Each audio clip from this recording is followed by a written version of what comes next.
Hey.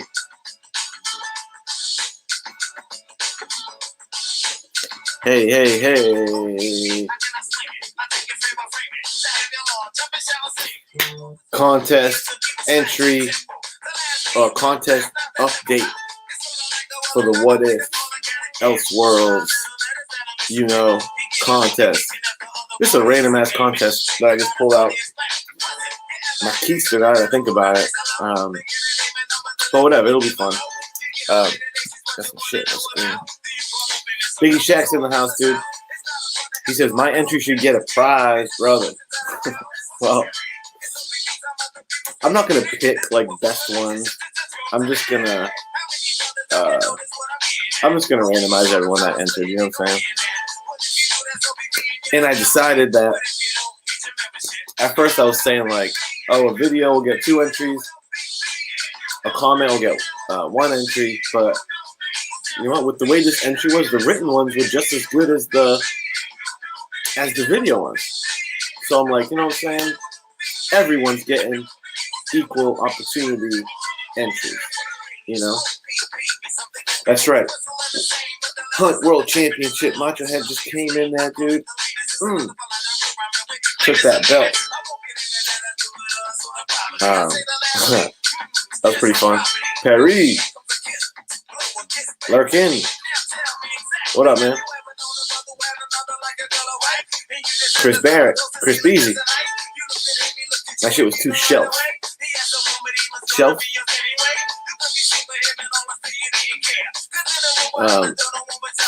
Magic Lasso. D-Runk update time. You got it. You still have until April 20th. All right, let me turn down the naughty by nature. You still have until April 20th, so I'm not saying this is final deadline, but this is me.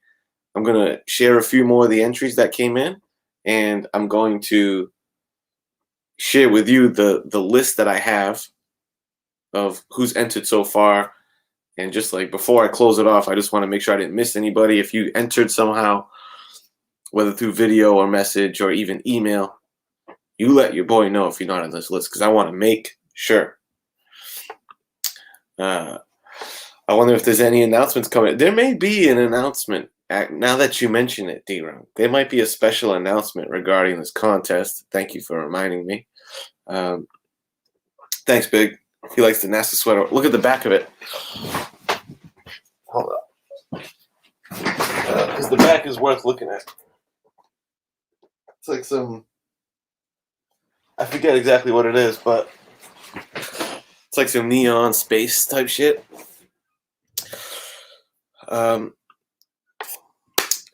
Ruben, how do you get in on this? What's it for? It's for the Elseworlds contest. Watch, I'm going to go through some entries, and this will give you an idea. The basic premise is, hey, Metarug, what up, man? Nice job on the auction today. Everyone really stepped up, dude. Beautiful thing. I tried to see if I could get that Green Lantern Speedy's a Junkie book. It just went a little past the budget that I had, but I'm glad someone took it home and that it got a decent chunk of change, So the premise of the contest was just come up with an Elseworlds or What If story of your own imagination and share it, brother. You can either do it by comment. And by comment, you can go to town. I've got some nice long comments. I got a couple email entries that were nice, well thought out, written stories, so cool. Videos, you could do a video. So whatever way you want to enter it is cool. That's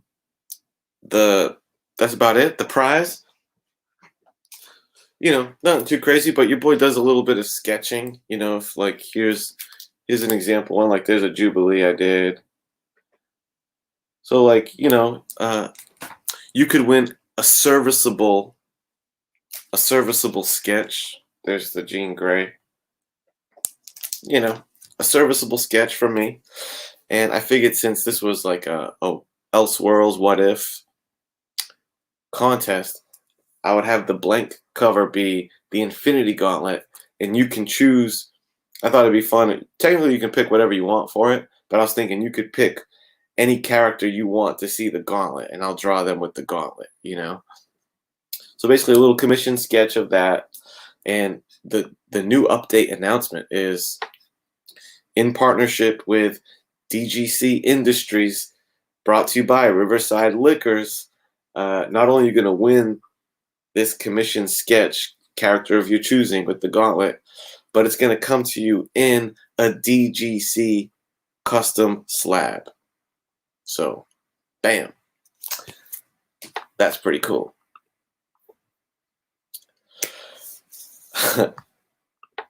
Yeah, ain't that the truth? Jubilee will never win on a game of Stacked and Jacked.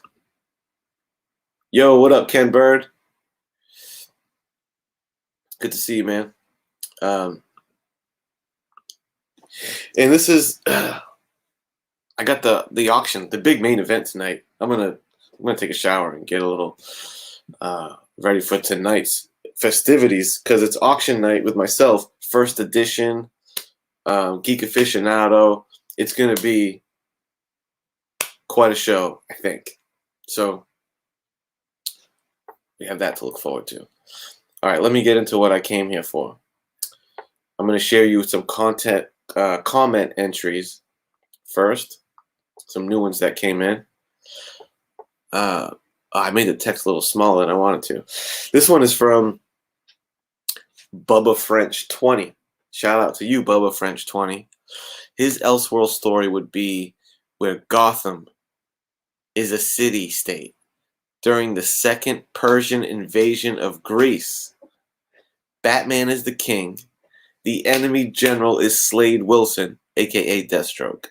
It would be a DC Black Label. Think Batman meets 300, but with larger armies. Dog, that's not too shabby, bro. That's pretty cool. Gotham during the second Persian invasion of Greece. Batman is king. Enemy general is Slade Wilson. Dude, well done, Bubba French.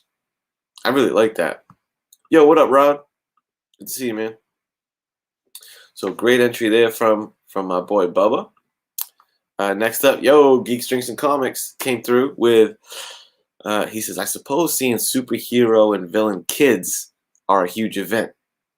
Everyone likes reading stories about kids like Scarlet Witch and Quicksilver, Magneto's kids, NYX, Kate Bishop, etc. So he'd like to see a story about Gambit and Rogue's kid, mostly around the time of conception. Yo, he set us up. He said mostly around the time of conception since Rogue's a fox. LOL. All right, that last part was a joke, but we can include conception in the story. But that's interesting. You're right. I'm surprised they haven't done that yet. Of Gambit and Rogue have been this couple love interest for a long ass time, and its powers be? What would they look like? What would they go through?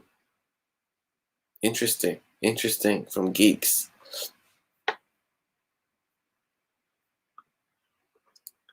Oh, that's right. Chris Barrett's Clone Saga. That's a good point because I put you in the list, but But when you sent it on IG, I didn't load it in here. Shit. Dude, Chris B has a dope way that he laid out the Clone Saga. I gotta figure out a way to incorporate that. Let me digest that for a minute. Joe, bag of sevens. What if, this one's short and sweet, the spectacular Peter Parker picked petite, pretty Patty Plunkett to protect the planet of the apes? I think he just wanted to see me read that to see if you would tongue tie me. But your boy's a wordsmith, dude. I could read that all day. The spectacular Peter Parker picked petite, pretty Patty Plunkett to protect the planet of the apes all day. So you didn't get me this time, Joe. But and I guess that's an interesting story. Yeah, I like that message. Subscribe to Madness for fuck's sake. Thank you.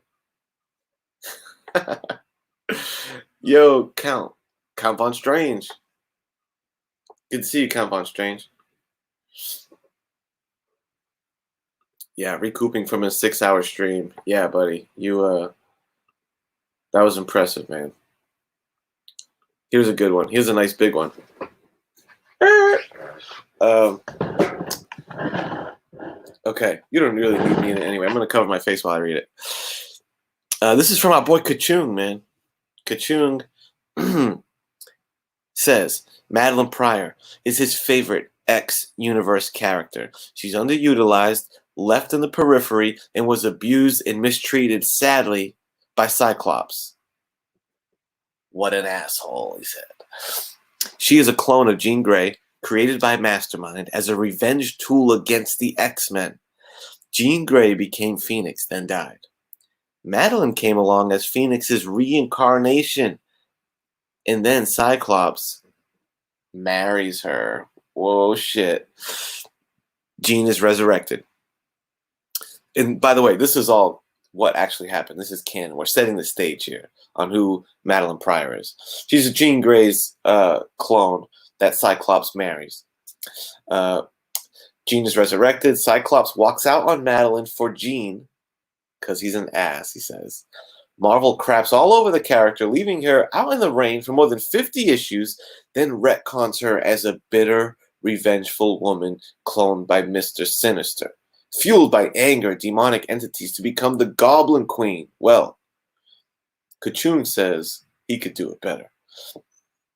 He says, what if Jean was resurrected as Dark Phoenix again instead of Jean after the Dark Phoenix saga coming back as regular Jean? What if she comes back as Dark Phoenix again, coming out of that cocoon at the bottom of the ocean that is linked to a tear in the fabric of the universe, and where she is instead linked to demonic entities? Perhaps Mephisto? Jean manipulates the X-Men, particularly Cyclops, to win him back. Madeline finds out that Scott is cheating, no fault of his own, because he's under a Phoenix spell, and walks out on him. Cyclops, then struck with grief and anger, is further manipulated by Mephisto and becomes, get this, the Goblin King, dude. What if Cyclops turns into the Goblin King instead of Madeline, the Goblin Queen? He's drawn to the bottom of the ocean with help from Namor, is filled with dark energy from the war. Filled with dark energy from the tear in the universe, becomes possessed by the demons entering through the tear, and grows huge bat-like wings, bro. He flies out of the ocean and into the sky, ripping off his lenses and destroying everything he looks at. The Goblin King then defeats the X-Men and reigns all. No happy ending, dude. Basically, what if fucking Cyclops becomes an OP demon and kills everybody? Whew. Damn, Kachung. That was hardcore, brother. That was hard to the core. Let me check the temperature on the chat after reading that, see if I knocked their socks off. 84, shoot me Chris Barrett's IG what if thing. I'll pop it into the contest. I'll pop it into the contest video contest. Yo, what does that mean?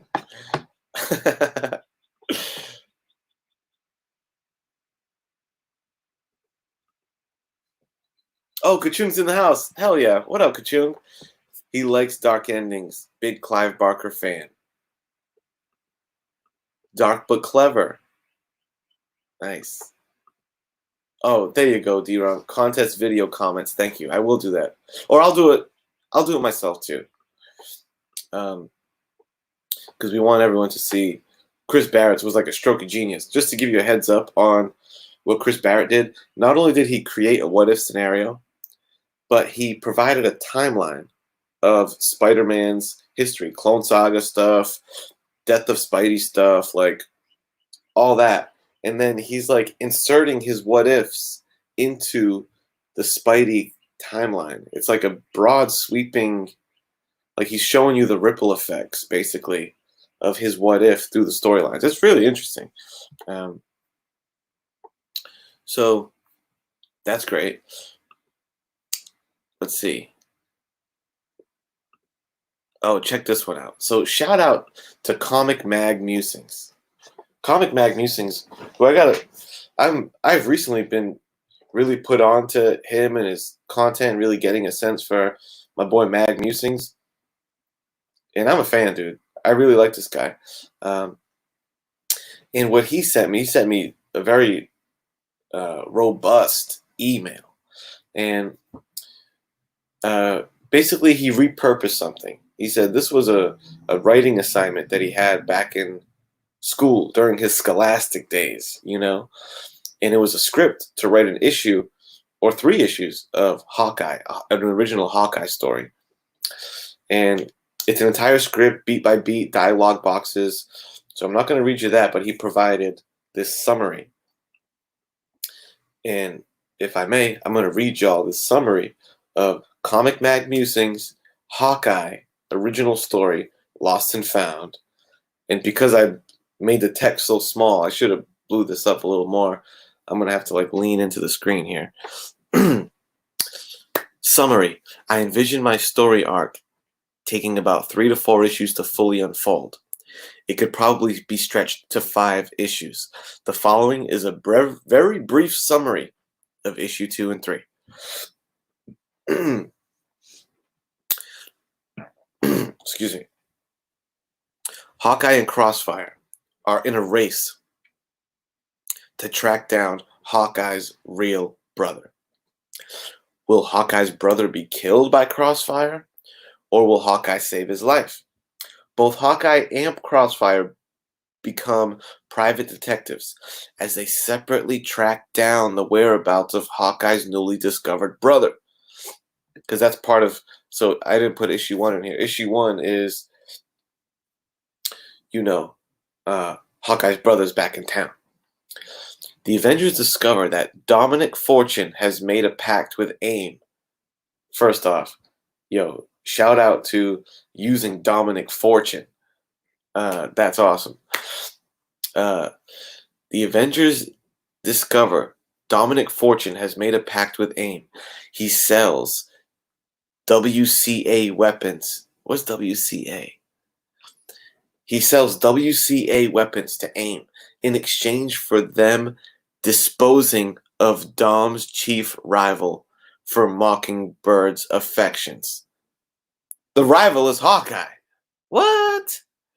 Uh-huh. Oh yeah, you'll notice I do this a lot when I talk. It's almost kind of Trumpish, you know what I'm saying? I noticed. Okay? It's fantastic. This is the most fantastic entry, okay? Believe me. You're not going to find a better contest entry, believe me. All right, issue number 3. Ultimately, both Hawkeye and Crossfire track down Hawkeye's brother to the Stockbridge Muncie Indian Reservation in Wisconsin. Damn, they're on the Indian Reservation, dude. They begin battling as they both locate Hawkeye's brother's house. Now, soon Bullseye appears on the scene. Bullseye appears on the scene and joins the battle against Hawkeye. Hawkeye knows that Bullseye is the man who shot Mockingbird.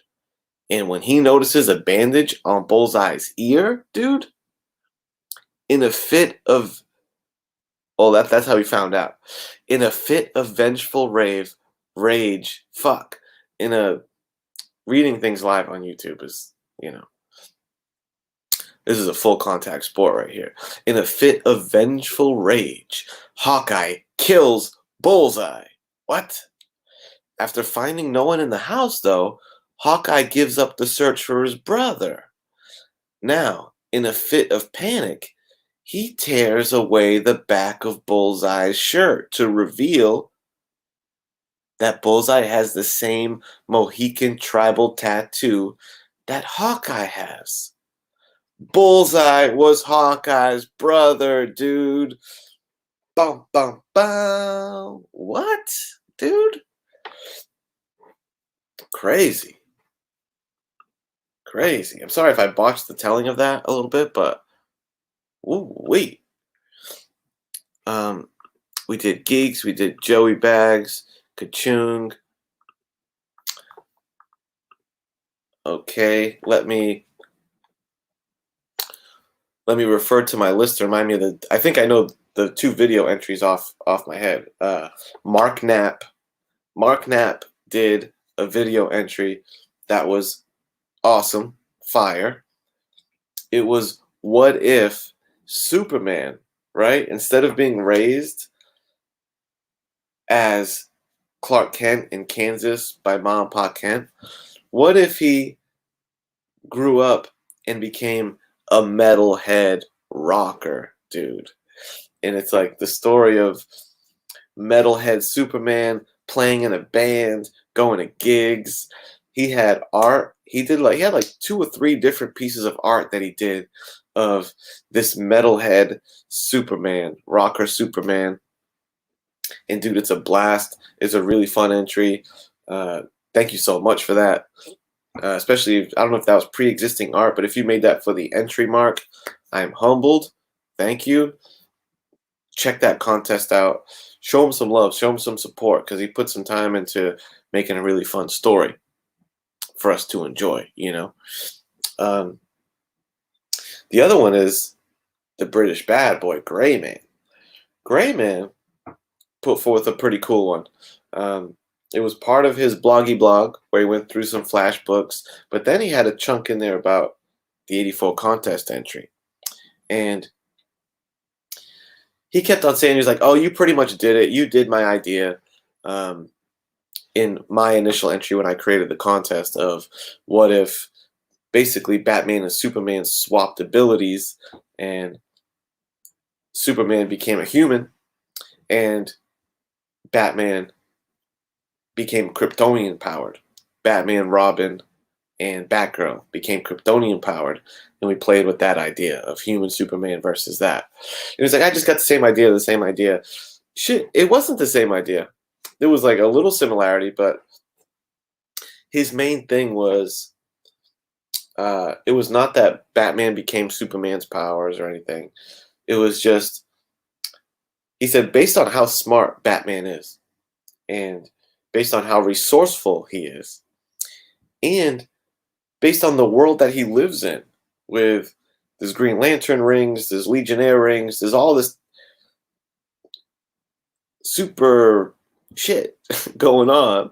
He says, you would think Batman would have at least figured out a way to get himself to be super powered. He settles for being a human. He's nasty at it, but he's like, Batman would have figured out how to have powers by now. And that was the jux of it. He went through different examples of that and was making a case of, why Batman would probably have different avenues he could take to get powers, like the Legionnaire rings and whatnot. But he said one that I thought was really interesting was he talked about the dial H for hero phone. And that shit cracked me up. I was like thinking about, what if there was like a little mini Elseworlds miniseries that Batman got his hands on the dial H for hero phone, and every issue we have Batman getting a completely new, different power set, but it's Bruce Wayne's mind in the different power. I think that should be pretty entertaining. So well done for suggesting. I know you had multiple suggestions, but Batman having the dial H for hero phone was cool. That was a good one. And shout out to Jeff Schultz, dude. Yeah, we're gonna get this fantasy draft going on.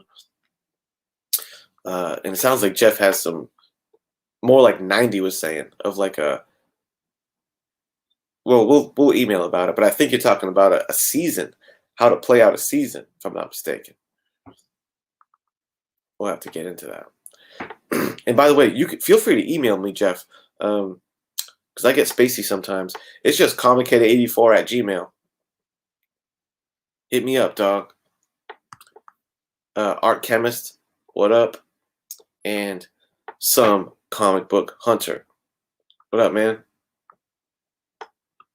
Absolutely. Okay, so we went through those. I got one more that I think this is the last one I have to read. My buddy Magic Lasso came through with a fantastic entry. And I'm not going to post the text onto here. I'm just going to read it off screen. But I have one thing that I'm going to pop onto the screen later, but you'll see. So I'm going to read to you the 3-act story that Magic Lasso created for the Elseworlds campaign. Buckle up. The title of the story is called The Couple. Act 1. And we'll see how long it takes me to. Act 1. The Justice League is late. Backstage at a press conference for a charity event announcement, Lois Lane and Steve Trevor start talking about what life is like dating a superhero. They realize how much they have in common and how they knew each other, but they never really knew each other like that before. They swap contact info. The JLA arrives, and Superman has like a jealous eye towards Steve, and he sees him as a threat for the first time.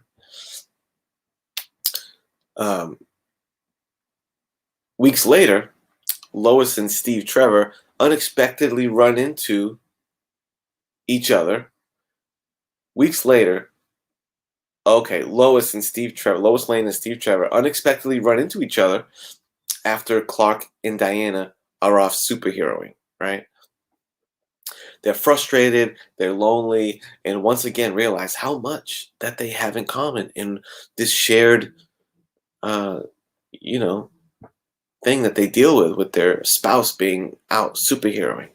They discuss what life would be like to not be involved with a superhero. Time passes, and Lois and Steve Trevor connect, and Act 1 ends with them kissing, dude. What? Let me check with the chat. So, Steve Trevor, as you know, is the Wonder Woman's guy. Lois Lane, Superman's guy. Okay. That's Act 1. That's Act 1. Act 2.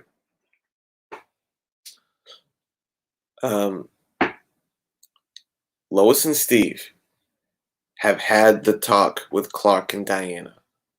That let's be friends talk. Superman acts like he don't care. Wonder Woman throws herself into her true mission of ridding evil on man's world, but they have private moments as supportive friends to each other. And they hold each other down, Superman and Wonder Woman. Their friendship grows into something, and more than friends, and they quickly become the world's #1 couple, Superman and Wonder Woman. But let's see, I lost my place. Maybe in the beginning, it's Superman's hope that Lois seeing him with another woman will make her want him back, or Steve and Diana back.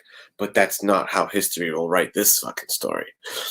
There are some romantic and happy moments between the two, but in the span of less than a year, it ain't working out between Superman and Wonder Woman. Tensions have mounted in the Justice League. Some members feel like them being a couple compromises the integrity of the league. Others don't. The relationship comes to an end when Diana catches Superman, who has been spying with X-ray vision and super hearing on Lois and Steve, and his reaction to Lois and Steve's engagement. Lois and Steve are engaged. Shortly after, things have become pretty split, and the JLA has almost become Team Superman, Team Wonder Woman. Okay, one of these messy breakup situations. And then someone puts a move on, and another league member uses an opportunity to make a move on Wonder Woman, but she turns him down flat and quits the league. Damn, you didn't tell us who that was. Who was the bold guy that put the move on Wonder Woman?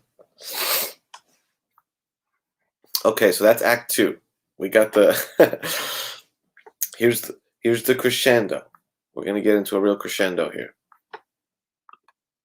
This is where some fucking action kicks off. Buckle up, dude. We're setting the stage here. All the pieces are in place, okay? Act 3. Months later, a bride and groom are inside of a church. Finishing touches taking place. Moments away from a ceremony that will bond them together for life. On the rooftop. I remember when Macho Man proposed to Miss Elizabeth on WWF. Will you marry me? He said. All right, that's a tangent. On the rooftop of an adjacent building, Superman stands, realizing he's been defeated. It wasn't Lex or Brainiac that took him out. It was his own decisions that he made. That's a pretty nice line. He's been defeated by himself. Things he regrets now. Leave them alone, Clark, Diana says as she approaches, mistaking his intention of a private goodbye as being a fucking super creep. He tries to brush her off, but there's too much history. They know how to push each other to They know how to push each other's buttons, and they do. Words lead to physical action. Cutscenes between Lois and Steve's ceremony and Superman and Wonder Woman's raw battle happen. I could picture that, like on the thing, cutscenes between matrimony and melee, if you will. They're so caught up in the fight and the anger and the blame that neither of them notices the consequences of that they're inflicting. A blast of heat vision that Superman shot out his eyes that deflected off of Wonder Woman's bracelet while they're doing their thing, bounced off and cracked through the church, dude, right? Where they're getting married. And it fucking just like blasts the church, structurally damages the church that Lois and Steve Trevor are getting married in. Both instantly stop fighting and they race to save the people in the church. Superman grabs Lois, pulling her to safety. Wonder Woman makes it to Steve. He's been hit bad. Steve is asking for Lois in the last few moments of his life. Wonder Woman, gets the feels. She's like, damn, it's not me. Lois screams at Superman, stop holding me back. Let me see my man before he dies. Realizing he has already died, and she did not get a chance to say goodbye. Cut to a short time later. Superman. So let that sink in, dude. The spat between Superman and Wonder Woman caused to the mayhem over at the church, destroyed the wedding ceremony, and Steve Trevor is now dead. Lois Lane is widowed.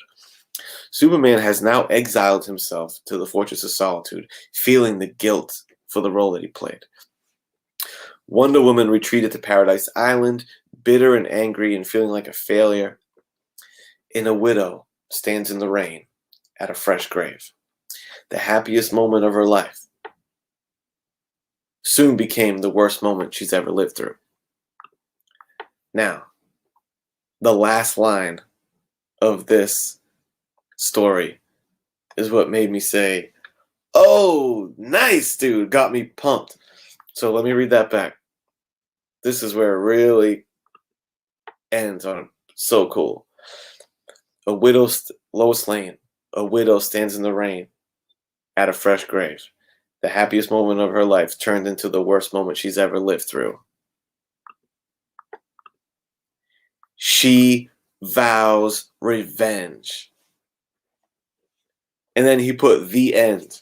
She vows revenge. The end. That was a fire move. That was some good writing right there. Because you basically, so the way I read this is you don't know where this is going to go now, right? And what we saw as we thought this was just like a Young and the Restless story of a relationship. Now that you read the whole thing,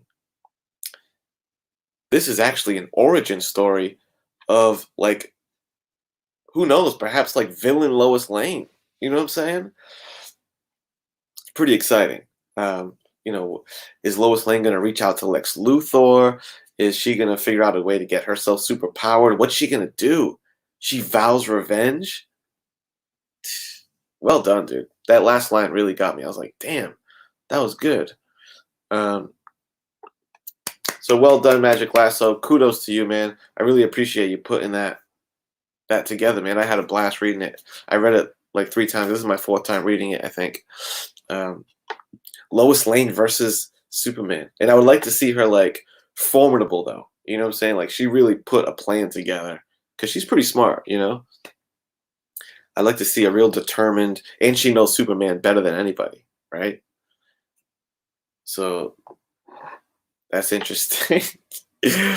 Lois manufactures a diaphragm made of green kryptonite. What up, collectible paper? Good to see you, man.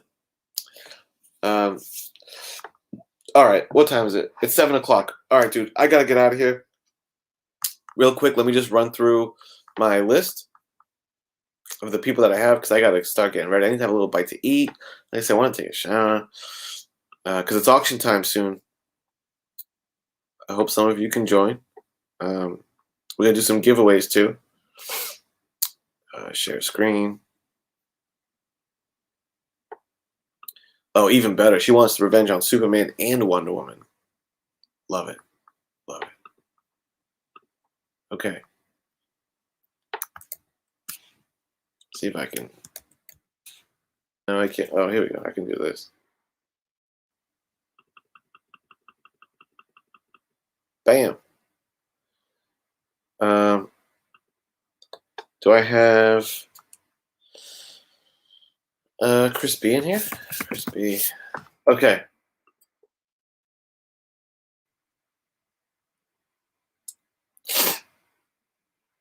Ruben, yes, you can. ComicKid84 at Gmail. That's my email right there. Feel free to email me, dude. Write it as long as you want because I love reading these, dude. I really do. This is so cool. Oh, shit. Great beard, Kenny. Thanks, man.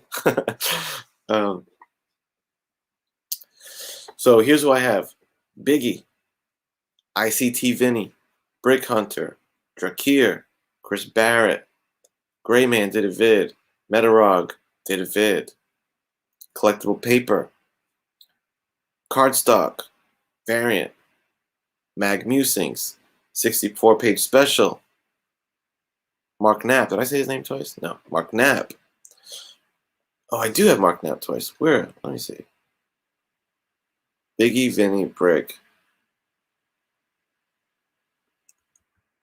Oh, at the end. Okay. But I didn't read him twice yet. Mark Knapp, Joey Bag of Sevens, Kachung, Geeks and Drinks, Bubba French. Lasso? Do I have Lasso on here? Lasso.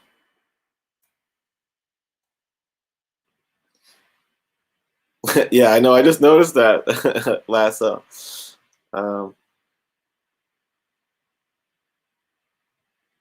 Yeah. Okay. I think we're good. And you know what? I decided because I'm so like in a routine of, hey, video is 2 entries and a comment is 1 entry. And I know I said that on the premise of the video, but I don't think I'm going to do that. This was a contest that, like, honestly, I don't think anyone will take offense to it, but the written ones were like almost more impactful than the video ones. It was nice to see someone like really write out the stories. So like I don't want to even the shorter comments. I'm going to give everyone equal, you know what I'm saying, equal entries. So boom, there's no way I'm going to be able to pick best. Not even going to try. So I'm just going to randomize it. Again, since it's a what if contest, I figured it'd be fun. I might throw some extra comics in there just to make it fun. But it's going to be a little commission sketch. And what if you can choose whatever character you want wearing a gauntlet? I thought that'd be a fun sketch. And it's going to get DGC'd for you.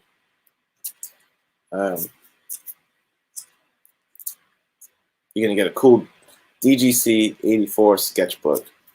Cool. So that's it. The deadline is the April 20th, but I'm not gonna like randomize the winner on April 20th. Probably next weekend though. Like it'll end April 20th.